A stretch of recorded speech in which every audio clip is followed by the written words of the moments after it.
आज आपण डेरिव्हेटिव्ह पाहणार आहे. बघा, एक फंक्शन आहे सेक एक्स आणि या सेक एक्सचा डेरिव्हेटिव्ह आपल्याला with respect to D X घ्यायचा आहे आणि तो किती असतो? Sec X tan X. काय असतो? Sec X tan X. बरोबर.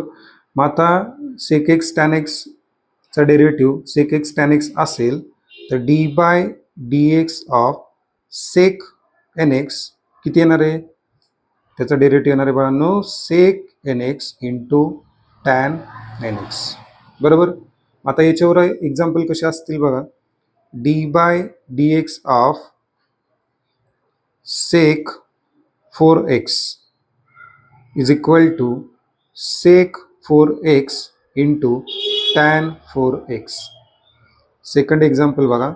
D by D X of sec 10x is equal to sec tan x sec 10x into tan 10x.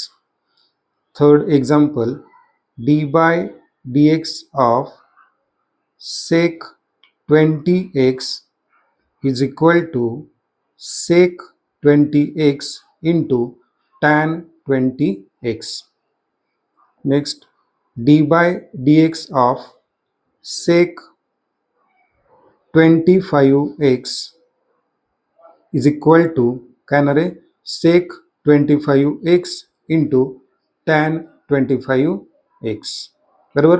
आता ही जर 4 एक्झाम्पल अंडरस्टँडिंग झाले असतील तर मला कमेंटमध्ये सांगायचे D by D X of sec 40x is equal to what. Thank you.